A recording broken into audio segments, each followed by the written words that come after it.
기도하겠습니다. 하나님 아버지, 헛되고 무가치한 삶을 살던 저희들을 구원해 주셔서 의미 있는 존재가 되게 하여 주시고 하나님의 뜻을 따라 행하는 존재가 되게 하여 주시니 감사합니다. 오늘 이 하루도 주님의 뜻을 따라 살기를 원하여 이 자리에 나왔습니다. 말씀을 듣게 하여 주시고 하나님의 뜻을 따라 기도하게 하여 주옵소서. 주 예수 그리스도의 이름으로 기도하옵나이다. 아멘. 찬송가 484장입니다. 찬송가 484장입니다. 찬송가 484장 함께 찬송하겠습니다. 내 맘에 주여 소망되소서. 주 없이 모든 일 헛되어라. 밤에나 낮에나 주님 생각, 잘 때나 깰 때 함께 하소서. 지혜의 주여 말씀으로서 언제나 내 안에 계십소서. 주는 내 아버지 나는 아들. 주 안에 내가 늘 함께하네. 세상의 영광 난 보여도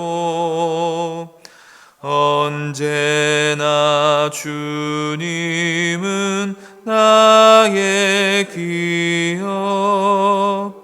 주님만 내 맘에 계시오니 영원한 주님 참 귀하셔라. 영원한 주님 내 승리의 주. 하늘의 기쁨을 주옵소서.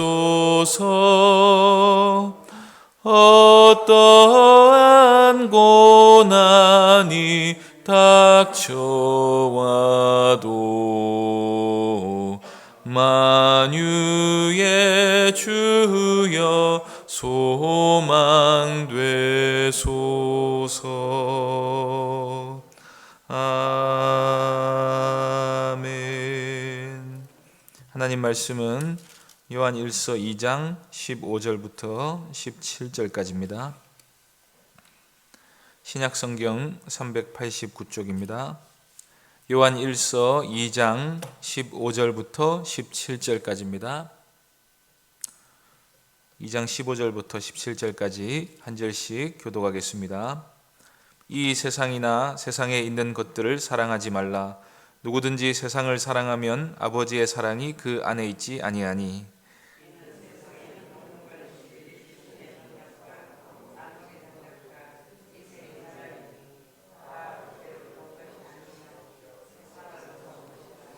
함께 읽겠습니다. 이 세상도 그 정욕도 지나가되 오직 하나님의 뜻을 행하는 자는 영원히 거하느니라. 아멘. 이 시간 세상을 사랑하지 말라는 제목으로 하나님 말씀 전하겠습니다. 미국의 존 파이퍼 목사님이라는 분이 쓴 책 중에 삶을 허비하지 말라 하는 제목의 책이 있습니다. 그 책의 서두에 보면 존 파이퍼 목사님의 일생에 영향을 끼친 잊을 수 없는 이야기를 하나 합니다. 존 파이퍼 목사님의 아버지도 목사님이었습니다. 존 파이퍼의 어린 시절에 어느 날 아버지가 설교를 마치고 찬송을 부르고 있는데 어떤 노인이 갑자기 앞으로 나와서 그 목사님의 손을 붙잡고 이렇게 말하는 것이었습니다. 헛살았습니다. 이때까지 헛살았습니다. 노인이 그날 회심한 것입니다.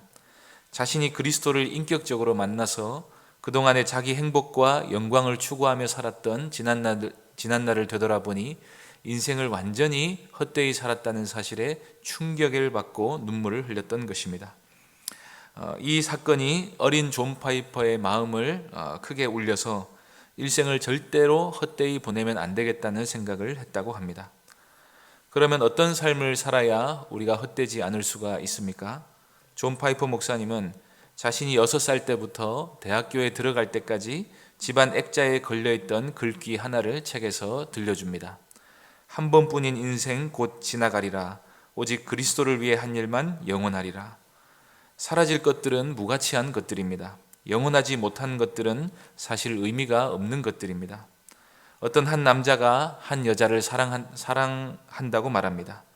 그런데 어느 날 그가 그 사랑을 배신해 버렸습니다. 그러면서 한때 사랑했노라고 말합니다. 그런데 엄밀히 말하면 이 남자는 여자를 단 한 번도 사랑한 적이 없습니다. 왜냐하면 진짜 사랑이라면 그 사랑은 영원해야 하기 때문입니다. 사랑은 배신하지 않습니다. 그러면 이때까지 그가 했다는 사랑도 다 거짓이라고 말할 수밖에 없습니다. 사랑이 영원하지 않으면 결국 아무런 가치가 없어지고 마는 것입니다. 솔로몬이 전도서에서 모든 것이 헛되다고 말한 것도 같은 이유입니다. 자신이 추구했던 모든 것이 결국 죽음으로 끝이 납니다. 그러면 그게 무슨 의미가 있는가 하는 것입니다. 그렇게 아둥바둥하고 살고 단 하나라도 더 가지려고 애쓰고 한 번이라도 더 즐기려고 애쓰고 이 세상에서 이름을 남겨보려고 아무리 애써도 죽음 앞에서는 그 모든 것이 무의미해지고 마는 것입니다. 어떤 사람이 세상의 괴로움을 잊어버리기 위해서 술이 주는 기쁨을 찾습니다. 그러면 술을 마시는 순간에 그 사람은 자신의 존재가 의미가 있다고 생각을 합니다. 술이 나에게 의미를 준다고 생각을 합니다. 그런데 이것이 영원할 것인가 하는 질문 앞에서 그는 아무 대답도 하지 못할 것입니다. 영원이 아니라 그 기쁨은 다음날 아침이 되면 여지없이 깨져버리고 말 것이기 때문입니다. 그리고 그 기쁨이라는 것이 자신을 더 가치 있는 존재로 향상시켜주지 못합니다. 오히려 점점 더 무가치한 존재가 되게 합니다. 알코올 중독에 빠진 사람은 쓸모없는 인간이 됩니다. 스스로도 쓸모없는 존재라고 느끼게 됩니다. 쓸모없는 정도가 아니라 세상에 고통을 주는 존재가 됩니다. 돈을 추구하든 권력을 추구하든 명예를 추구하든 다 마찬가지입니다. 세상에서 자신에게 의미를 줄 것 같았던 모든 것들도 그것이 영원하지 않으면 아무런 의미가 없습니다. 영원하지 않을 뿐 아니라 심판이 있기 때문에 더욱 그렇습니다. 어떤 은퇴하신 목사님이 이런 말씀을 하셨습니다. 자신의 지난 삶들을 되돌아보니 그리스도를 위해 한 일만 남고 그리스도를 위해 하지 않는 일은 다 사라지더라는 것입니다. 자신의 인생 하나만을 돌아보아도 남는 것은 그리스도를 위해 한 일밖에 없었다는 것입니다. 나머지는 다 헛되이 시간을 사용했고 헛되이 무언가를 행했을 뿐입니다. 영원한 것만이 가치가 있다면 하나님이 남겨두신 것만이 영원한 가치가 있는 것입니다. 하나님께서는 하나님 안에서 행한 일만을 영원히 남겨두십니다. 우리 자신을 위해 그토록 애쓰고 노력했던 모든 것들은 결국 물거품처럼 사라질 것입니다. 그러니 우리는 하나님 앞에서 영원토록 의미 있는 삶을 살기 위해 애써야 할 것입니다. 그러면 무엇이 헛된 것입니까? 사도 요한은 세상을 사랑하는 마음으로 세상의 것들을 추구하는 모든 삶의 행위가 다 헛되다고 말합니다. 왜냐하면 세상을 사랑하는 사람은 하나님의 사랑 안에 거할 수도 없고 하나님 안에서 행할 수 없기 때문입니다. 그래서 신자된 우리는 세상을 사랑하면 안 됩니다. 15절 말씀 다시 보시겠습니다. 이 세상이나 세상에 있는 것들을 사랑하지 말라. 누구든지 세상을 사랑하면 아버지의 사랑이 그 안에 있지 아니하니. 여기서 말하는 세상이란 하나님이 만드신 피조물 전체를 가리키는 것이 아닙니다. 성경에서 세상은 하나님이 만드신 그 세상을 말할 수도 있고 죄인들이 만들어낸 삶의 모든 양식을 가리킬 수도 있습니다.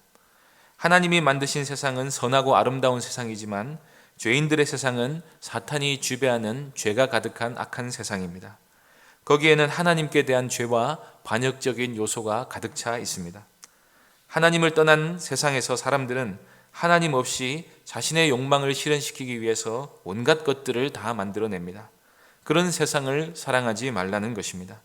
세상이 추구하는 가치와 세상이 추구하는 그 어떤 것도 사랑하지 말라는 것입니다. 그런 세상을 사랑하면서 하나님을 사랑할 수 있는 길은 없습니다. 야고보는 세상을 사랑하는 신자들을 향해서 가늠한 여인들아, 세상과 벗된 것이 하나님과 원수됨을 알지 못하느냐. 그런즉 누구든지 세상과 벗이 되고자 하는 자는 스스로 하나님과 원수되는 것이니라고 말씀합니다. 세상을 사랑하는 자는 하나님과 원수가 됩니다. 하나님을 사랑하는 자는 세상과 원수가 됩니다. 이 둘이 양립하는 법은 없습니다. 부부가 서로를 향해서 당신도 사랑합니다 라고 할 수 없듯이 세상을 사랑하는 자는 하나님의 사랑 밖에 있게 됩니다. 그러면 남는 것은 심판밖에 없습니다. 그러니 신자는 세상을 사랑하지 말아야 합니다. 그런데 우리가 하나님만을 전심으로 사랑하는 존재라면 사도 요한이 굳이 이런 말을 할 필요가 없었을 것입니다. 신자에게 세상을 사랑하지 말아야 한다 하는 이 말이 필요한 이유는 우리가 유혹을 받기 때문입니다. 세상에는 우리가 사랑할 만한 요소가 너무나 많습니다. 그것이 무엇이기에 신자로 하여금 하나님의 사랑에서 떠나 세상에 대한 관심을 갖게 만듭니까? 16절에서 요한은 그 세상이 무엇인지에 대해 이렇게 말합니다. 이는 세상에 있는 모든 것이 육신의 정욕과 안목의 정욕과 이생의 자랑이니 다 아버지께로부터 온 것이 아니요 세상으로부터 온 것이라. 요한은 세상이 추구하는 가치를 단 3가지로 이야기합니다. 그런데 놀라운 것은 이 세상이 추구하는 것을 아무리 살펴보아도 이 3가지 범주를 넘어가지 않는다는 사실입니다. 그리고 이 3가지는 한마디로 자기가 하나님이 되고자 하는 죄된 욕망을 표현한 것이라고 말할 수 있습니다. 그 첫 번째는 육신의 정욕입니다. 사람들에게 왜 사냐고 물어보면 행복하기 위해 산다고 말할 것입니다. 그런데 그 행복이라는 것이 대부분 육신의 만족이라는 사실을 알게 됩니다. 말하자면 쾌락을 추구하는 것입니다. 사람들은 육신이 편한 것, 육신의 기쁨을 주는 것, 육신을 자극시키는 것을 두루 찾아다니며 그것을 위해 인생을 바칩니다. 돈은 왜 버는 것입니까? 좋은 집과 좋은 차는 왜 필요합니까? 이 경우에 더 좋다는 것은 더 편한 것을 의미합니다. 더 안정을 주는 것을 의미합니다. 더 큰 기쁨과 만족을 주는 것을 의미합니다. 영적으로 죽은 사람에게 있어서는 육신이 즐거운 게 전부입니다. 창세기 6장 3절에 보면 하나님이 타락한 첫 세상을 향해 이렇게 말씀하십니다. 여호와께서 이르시되 나의 영이 영원히 사람과 함께하지 아니하리니 이는 그들이 육신이 됨이라. 사람들은 육신이 되었습니다. 때문에 육신의 정욕을 추구할 수밖에 없습니다. 어떤 정신적인 만족을 추구하는 경우도 따지고 보면 다 궁극적으로 육신적인 만족을 추구하는 것입니다. 그래서 세상은 육신을 가꾸고 치장하고 아름답게 보이고 건강을 위해 모든 자원을 아끼지 않습니다. 또 그러면서도 건강을 해치는 각종 쾌락을 절대로 포기하지 못해야 합니다. 그리스도인들이 자주 듣는 말이 있지 않습니까? 예수 믿는 너희들은 무슨 즐거움으로 인생을 사는가? 그들이 보기에 경건한 사람들은 아무 재미도 없어 보이는 삶을 삽니다. 이거 하나만 보아도 그들이 육신이 되었다는 사실을 알게 됩니다. 세상 사람들은 하나님과 교제하는 기쁨을 모릅니다. 그래서 세상에 있는 모든 것들이 육신의 정욕이라고 말해도 좋을 정도입니다. 두 번째, 안목의 정욕은 육신의 정욕과 밀접한 관련이 있습니다. 육신의 정욕은 대개 안목의 정욕을 통해 자극이 됩니다. 이 경우에는 견물생심이라는 사자성어가 딱 들어맞습니다. 눈으로 보는 것은 육신의 정욕의 출발점입니다. TV 광고는 전부 안목의 정욕을 만족시키는 것들입니다. 인터넷은 전부 눈으로 합니다. 그 안에서 우리는 눈을 통해서 수많은 정욕들을 채울 수 있습니다. 하와가 선악과를 따먹을 때 보암직하다고 했습니다. 여호수아서에서 아간이 범죄할 때 한 말을 보면 그가 여리고 성에 있는 물건들을 보고 탐내어 가졌다고 말했습니다. 값비싼 물건들을 보는 순간 안목의 정욕이 자극을 받았던 것입니다. 그래서 세상은 안목의 정욕을 자극시켜주는 것들로 가득합니다. 경건을 추구하며 살다가 보면 가끔 눈을 빼내어 버리는 게 낫겠다 싶을 때가 많습니다. 그만큼 눈만 돌려도 죄를 짓게 만드는 세상이 되어버렸습니다. 예수님께서는 만일 내 오른눈이 너로 실족하게 하거든 빼어내버리라. 내 백체 중 하나가 없어지고 온몸이 지옥에 던져지지 않는 것이 유익하다고 하셨습니다. 눈으로 보고 음욕을 품는 것만으로도 이미 간음한 것이기 때문입니다. 그만큼 안목의 정욕은 육신의 정욕과 따로 구별해서 볼 수 있을 만큼 강력한 것입니다. 셋째는 이생의 자랑입니다.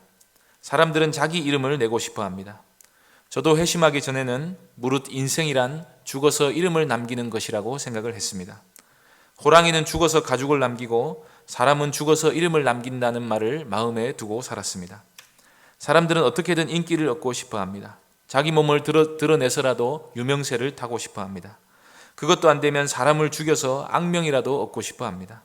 어떻게든 인정받으려고 하고 사람들의 박수를 받으려 하고 자기 이름을 내고 자기 영광을 드러내고 싶어 합니다. 스파르타의 레오니다스 왕은 단 300명의 군사로 페르시아의 수십만 대군을 3일간이나 막아낸 대단한 용기를 가진 왕이었습니다. 그런데 레오니다스 왕과 함께 300명의 군대는 모두 전멸했고 그 자리에 비석이 하나 세워져 있는데 이렇게 적혀 있다고 합니다. 지나가는 사람들이여 스파르타에 가서 전하라. 조국의 명을 받들어 우리가 여기 누워 있다고. 저는 이 말이 참 멋있으면서도 의미가 없다고 생각했습니다. 죽어서도 사람들이 바라는 것은 끝까지 자기 이름을 전하는 것입니다. 그래서 사람들은 끝까지 자기 이름을 위해서 삽니다. 요즘에는 물질을 자랑하는 것으로 자기 이름을 내는 사람들이 많아졌습니다. 명예를 추구할 때보다 좀 더 타락한 형태이지만 그 근본은 다르지 않습니다. 그런데 성경은 이름이 남는 사람은 하나님을 경외하는 사람뿐이라고 말씀합니다. 하나님은 아브라함의 이름이 창대할 것이라고 말씀하셨습니다. 그 말은 아브라함이 죽은 뒤에도 영원히 살아서 자신의 이름이 창대하게 될 것을 보게 될 것이라는 뜻입니다. 그렇지 않으면 자기가 죽었는데 이름이 후대에 전해지는 게 무슨 의미가 있습니까? 살아서 보아야 그것이 의미가 있는 것입니다. 그래서 솔로몬은 전도서에서 그의 뒤에 일어날 일이 무엇인지 보게 하려고 그를 도로 데리고 올 자가 누구이랴 하며 탄식합니다. 아무리 위대한 업적을 남겼어도 하나님 앞에서 영원히 남는 게 없으면 그 어떤 삶도 의미가 없어집니다. 이 모든 헛된 것들은 하나님 아버지께로부터 온 것이 아닙니다. 세상이 추구하는 것이고 세상에 속한 것들입니다. 그래서 요한은 17절에서 결론적으로 이렇게 말씀합니다. 이 세상도 그 정욕도 지나가되 오직 하나님의 뜻을 행하는 자는 영원히 거하느니라. 영생이 아니라면 삶은 말 그대로 덧없는 것입니다. 하나님 없는 인생이란 무상한 것입니다. 세상은 썩어 없어질 것입니다. 정욕도 다 지나가 버릴 것입니다. 거기에는 후회와 탄식만이 남을 것입니다. 그 뒤에는 심판이 있을 것입니다. 세상을 사랑하고 세상으로부터 온 것들만을 추구하며 살았던 사람들은 심판을 받게 될 것입니다. 그 존재가 영원토록 무의미해질 것입니다. 그리고 영원토록 고통 가운데 있게 될 것입니다. 그러나 하나님의 뜻을 행하는 자는 영원히 살게 될 것입니다. 하나님 안에서 영원히 살게 될 것입니다. 이 믿음 안에서 오늘도 세속에 물들지 않고 하나님의 뜻을 행하며 살아가는 귀한 성도님들 되시기를 바랍니다. 기도하겠습니다. 하나님 아버지, 아무런 가치도 없고 의미도 없었던 우리를 그리스도 안에서 구원하셔서 의미 있는 존재가 되게 하여 주시고 하나님의 뜻을 추구하는 존재가 되게 하여 주시니 감사합니다. 그러나 세상에 있는 것들을 사랑할 만한 소지가 우리 가운데 너무나 많이 남아 있습니다.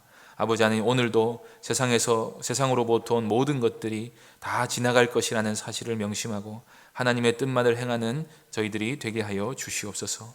주 예수 그리스도의 이름으로 기도하옵나이다. 아멘.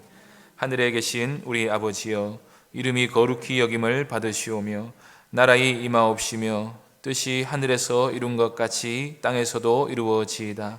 오늘날 우리에게 일용할 양식을 주옵시고 우리가 우리에게 죄 지은 자를 사하여 준 것 같이 우리 죄를 사하여 주옵시고 우리를 시험에 들게 하지 마옵시고 다만 악에서 구하옵소서. 대개 나라와 권세와 영광이 아버지께 영원히 있사옵나이다. 아멘. 이 시간 말씀을 기억하며 기도해 주시고 새 예배당 건축과 임시 처소를 위해 기도해 주시기 바랍니다. 또 새가족들과 연약한 성도들과 또 주일학교 자녀들을 위해 기도해 주시고 코로나19 상황이 속히 종식되도록 위해서 기도해 주시고 개인적으로 기도하시기 바랍니다.